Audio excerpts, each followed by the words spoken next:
ter a oportunidade de louvar e pregar em eventos onde o público não é um público totalitário cristão? Sim ou não? O que tu faria?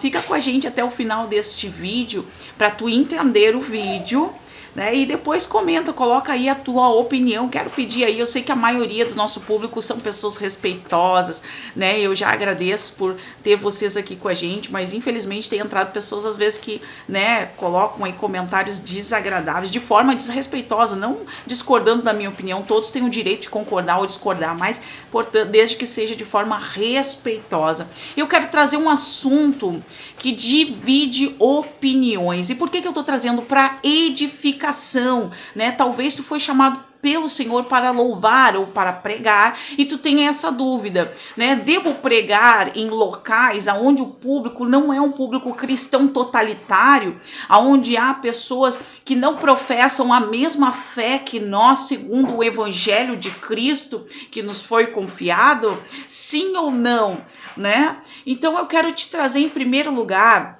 um testemunho da minha vida aqui.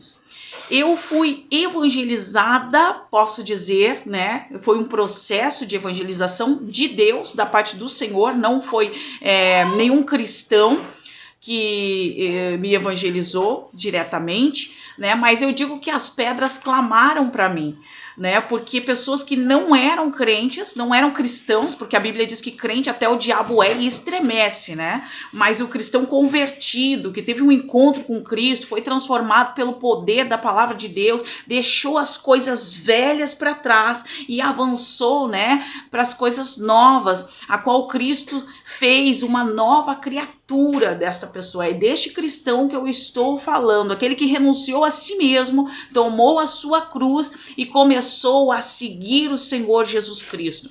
Então eu fui evangelizada por pessoas que não tiveram esse encontro com Cristo. E por que eu sei que essas pessoas não tiveram? Porque elas andavam como eu andava.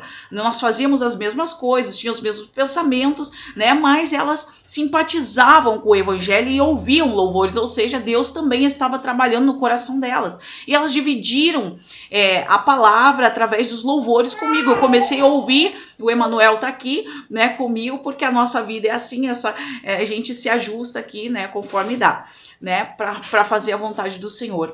Então eu comecei a ouvir esses louvores e muitas vezes eu chorava, eu era tocada pelo Espírito Santo através de louvores que muitos hoje são muito criticados, louvores que inclusive são criticados por algumas pessoas, né? Eram louvores que me tocavam, porque era um momento muito difícil que eu passava longe de família, né, passando longe dos filhos, sem ter o que comer muitas vezes, né? Passei momentos muito difíceis, né? E mesmo trabalhando, porque eu recebi no trabalho onde eu estava, né? Às vezes o dinheiro estava curto, às vezes as coisas eram complicadas, mesmo toda uma situação que me envolvia, e eu me sentia tocada por esses louvores, e o Senhor já estava preparando a minha conversão. Então o que eu quero te dizer com isso? Que muitos foram chamados para pregar a palavra do Senhor, né? João Batista, hoje muitas pessoas se referem que João Batista ele pregava falando da mensagem de arrependimento, só que no texto diz que quando ele falava raça de víboras, vocês precisam se arrepender, ele estava falando para pessoas que conheciam a palavra de Deus, mas não a praticavam, conheciam a lei de Deus, mas impunham fardos pesados aos homens. O próprio Senhor Jesus disse, né, que nem eles cumpriam, né? Então as pessoas vinham até João para ouvir a pregação de Jesus, de João e de Jesus, porque eram tocadas pela mensagem de João, pela mensagem sim do arrependimento, né? E Pedro, quando ele fala da mensagem de arrependimento, ele vai dizer para as pessoas: arrependei-vos e salvai-vos desta geração perversa. Pode ir lá olhar, tem uma irmã que eu assisto, né, a pastora Elisama, que ela diz, Elisama Lira, ela diz o seguinte, tá na minha Bíblia e tá na tua também, pode olhar lá. Pedro vai dizer assim, ó, salvai-vos desta geração perversa. Então eu quero te dizer o que com tudo isso, meu amado irmão, minha amada irmã. Hoje tem muitas pessoas que têm criticado, irmãos que têm recebido convites de programas de televisão, de eventos seculares, eventos que são aonde o público não é o público cristão totalitário, como eu disse, como é nas igrejas, né? Recebem ali o convite e vão. E eu quero deixar uma coisa clara aqui, né, que eu não estou falando de pessoas, existem pessoas que são oportunistas. Eu não estou aqui nesse canal dando indireta para A, B ou C e nem querendo fazer um merchan para crescer. Eu quero a edificação de pessoas aqui que têm essa dúvida, né? Que um dia eu também tive. E o Senhor foi ministrando isso no meu coração pelo poder do Evangelho, pelo poder da palavra. E a gente vai entendendo o seguinte.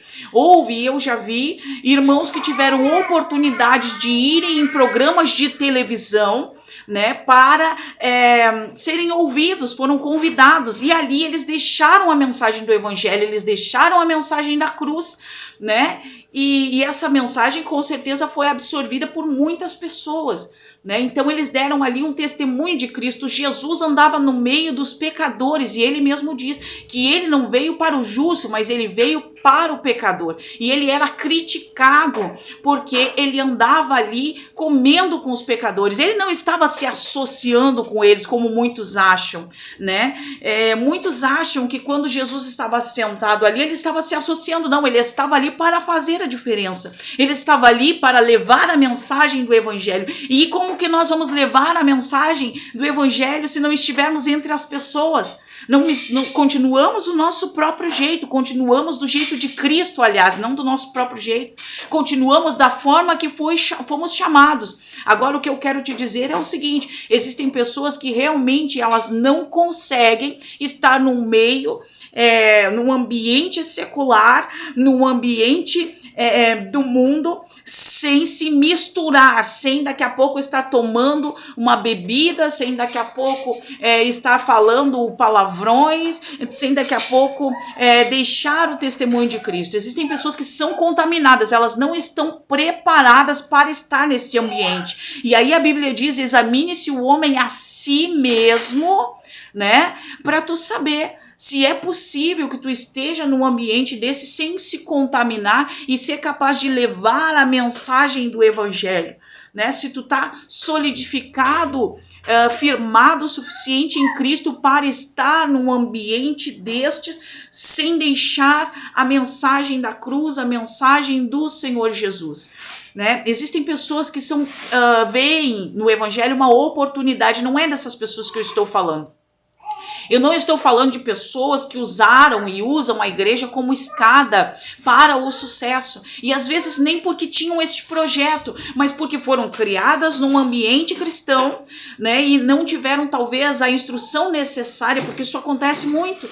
Acontece de nós estarmos muito sobrecarregados fazendo a obra, e eu não estou dizendo que a obra nos sobrecarrega, não é isso. Mas nós utilizarmos errado o nosso tempo na obra e acabarmos deixando de instruir os nossos filhos, acabarmos deixando os nossos filhos de lado. Muitos filhos de pastores, filhos de líderes da igreja foram criados, deixados de lado pelos seus próprios pais, porque eles estavam correndo para cá e para lá com a família, com a obra, né? E acabaram esquecendo da sua obra no meio da sua família, da obra de Deus, porque a Bíblia diz que aquele que não cuida dos seus é pior que o infiel e negou a fé. Então muitos irmãos, às vezes, que cresceram louvando no meio da igreja e foram para o ambiente do mundo depois, o ambiente secular, a cantar a música secular, eles até deixaram de ser assistidos. Eu não estou colocando a culpa na igreja, porque nós temos o livre-arbítrio, mas às vezes nos falta o entendimento. Nós temos o livre-arbítrio. Eu fui criada num lar onde era um lar, não estou criticando ninguém, aqui é o meu testemunho, né? Eu fui criada numa doutrina umbandista, católica, espírita, e toda essa mistura religiosa estava ali no ambiente. Então, por mais que eu quisesse conhecer a verdade, eu não tinha quem me explicasse essa verdade. Eu tinha o livre-arbítrio de escolha, mas eu não tinha o caminho, eu não conhecia o caminho, né? Existiam muitas pessoas que me julgavam e criticavam, mas não me mostravam o caminho, né? E então o próprio Senhor Jesus começou a me conduzir. Então o que eu quero te dizer com tudo isso, querido, querida? Tem pessoas hoje que dizem, jamais vou cantar num programa de televisão se for convidado. Tá perdendo a oportunidade de evangelizar. Esta é a minha opinião pela palavra de Deus, porque Jesus, ele ia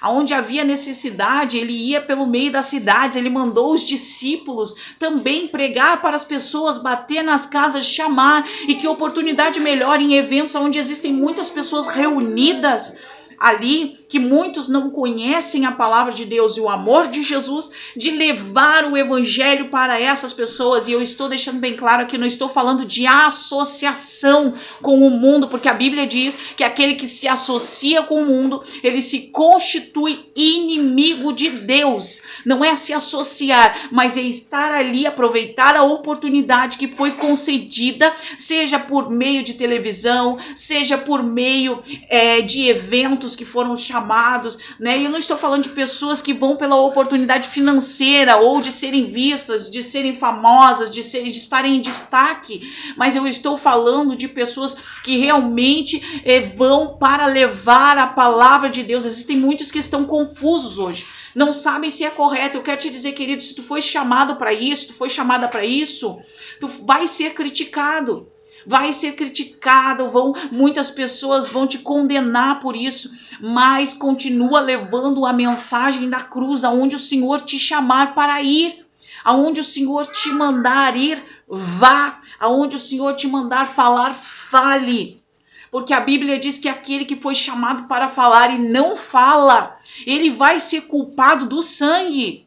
Agora, se a pessoa ouviu e rejeitou a mensagem, então ela será condenada. Agora, se tu foi chamado para falar a mensagem de Jesus, seja onde for, muitas pessoas vão ver e não vão entender os lugares. Não vão entender os lugares. Deus, ele pode ir a qualquer lugar salvar. Quando ele decide salvar, existe um testemunho de um irmão que ele entrou dentro de um prostíbulo contra a vontade do seu pastor, porque o pastor não ouviu a voz de Deus que ele ouviu, e a sua mãe deu uma estratégia para ele, e ele foi, né? E ali se salvaram muitas mulheres que estavam naquele lugar ali, né? Muitas das vezes até por nem pela sua própria vontade, porque a situação a conduziu. Muitas mulheres até que deixam de viver, não querem mais viver. Existem pessoas que estão às vezes num evento como este, mas estão ali já planejando tirar a sua própria vida. Já estão ali numa situação de decadência, de sofrimento profundo, e não tem quem pregue a esperança do evangelho da cruz, a esperança da palavra de Jesus Cristo, do pão vivo que desceu do céu para nos dar a vida eterna. Então eu quero deixar essa mensagem para ti aqui hoje, porque este assunto está sendo debatido na internet, este assunto está sendo compartilhado. Eu quero pedir para tu compartilhar este vídeo, né? Porque só quem recebeu verdadeiramente o amor de Cristo, essa pessoa sabe que o Senhor não tem fronteiras para levar a sua mensagem. Ele só não entra nos lugares aonde ele não é convidado, porque a Bíblia diz que existem muitos lugares aonde ele chegou, por exemplo, aonde ele libertou ali o gadareno, né? O homem que estava endemoniado, né? Ele libertou aquele homem e ali houve aquela situação com os porcos que se despencaram ali, né? E morreram todos. Então as pessoas expulsaram Jesus da cidade. Existem lugares onde as pessoas vão te expulsar, elas vão dizer: eu não quero te ouvir. Mas nos lugares onde te abrirem a porta, se tu recebeu um convite para falar, seja em um evento, seja num programa de televisão, para cantar a mensagem da cruz, o Senhor vai te direcionar para tu louvar para pessoas que precisam ouvir a mensagem do evangelho, a mensagem da salvação e da esperança. Aproveita a oportunidade, ainda que alguém não entenda, ainda que alguém te critique, aproveita essa oportunidade, porque o Senhor está sim próximo às portas, né? como diz, nós o aguardamos. E nós o aguardamos, tá certo? Então eu quero te dizer que, ó, é muito bem-vindo o teu comentário. Se tu discordar de mim também, vai ser muito bem-vindo o teu comentário. Só tudo que eu te peço é com respeito, né? Que a gente possa tratar o outro com respeito como nós gostaríamos de ser tratados, tá certo? E se por acaso a tua vontade, né, nos comentários aqui seja mudar a opinião de alguém, alguém vai te ouvir sim, se tu tratar com respeito, né? Então a gente está aberto aí a debate, a gente está aberto a troca de opinião, a gente está aberto, mas tudo com amor, tudo com carinho, né? Não é porque a gente diverge que a gente vai ser inimigo. E tem pessoas que infelizmente foram tomadas, né, pela ira, né, e não conseguem ver de outra forma. Tá certo? Quero deixar aqui o meu abraço, né? Quero te agradecer por ter ficado até aqui. Quero te pedir, compartilha este vídeo, porque tu vai ajudar outras pessoas que estão com essa dúvida, né? A gente falta palavra para nós. Falta lermos, examinarmos a palavra de Deus, né? Então a Bíblia diz que Deus não rejeita aquele que vem até ele. Né? E se tem pessoas que estão abrindo a porta para ti, tem pessoas que nos eventos, tem pessoas que em programas de televisão estão abrindo a porta para te levar a mensagem, né? É pessoas que querem ouvir, senão elas não abririam a porta, elas não convidariam. Então aproveita essa oportunidade. Aproveita, lê a palavra e deixa Deus falar contigo através desta mensagem, porque é tempo de pregar o evangelho a toda criatura até os confins da terra, em nome de Jesus. Um abraço. Tchau, tchau.